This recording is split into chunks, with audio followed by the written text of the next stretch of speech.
అన్న పేరు కింగం. నీ పేరు? రామ్మూర్తి. రామ్మూర్తి. ఏ ఊరు అనేది? జలమంచి. యా మండలం వస్తుంది? ఆదోని మండలమా? పోయినసారి ఏది వేసింటివి? సింగం. సింగం పత్తి ఇత్తనం అదే కదా సింగం. ఎన్ని ఎకరాలు వేసింటివి? 2.5 ఎకరాలు. ఎట్లుంది పత్తి? అది కండ బాగా వస్తుందా? దోమ పోటు కానీ పురుగు కానీ తక్కువ?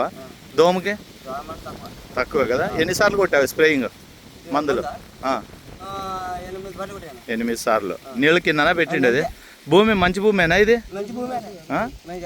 ఎర్రభూమే కదా. అంటే ఉసుగా రొంత మిక్సర్ కదా.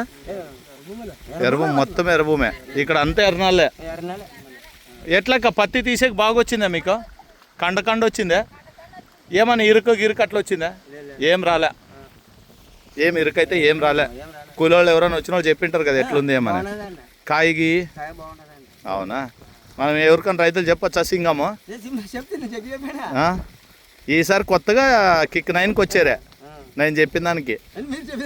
అంతే మారిండేది. లేకపోతే సింగంకి వచ్చిండే. అదే నువ్వు వేసావు దాన్ని ఎట్లున్నదో తెలుసు కాబట్టి. మనోళ్ళు ఎవరన్నా అడిగితే కూడా చెప్పండి. మొత్తం ఇది మొలక శాతం బాగా వచ్చింది కిక్ 9 ఇప్పుడు. గ్యాప్ ఏం రాలే.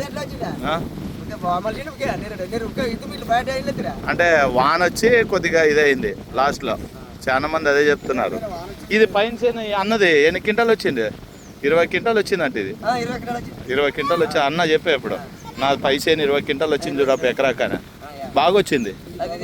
బాగుంది కదా. సూపర్ ఉన్నట్టు కాయకి. మన పురుషోత్తనం కూడా బాగా వచ్చింది. 2.5 ఎకరాలు 20 క్వింటాలు 2.5 ఎకరాలు. ఇంకా ఏమైతే ప్రాబ్లం లేదు. సింగం అయితే నెంబర్ 1. ఎవరికన్నా చెప్పొచ్చు ఇంకా. ఓకే సింగం మీదే ఉండదు ఈసారి కొత్తదని. నేను అదే సింగం కంపెనీ కొత్తది అనమాట ఈ సంవత్సరం.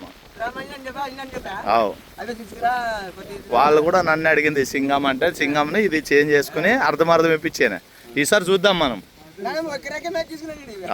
మొత్తం ఇదంతా అదే కదా సింగం. మొలక శాతం కూడా బాగా వచ్చింది.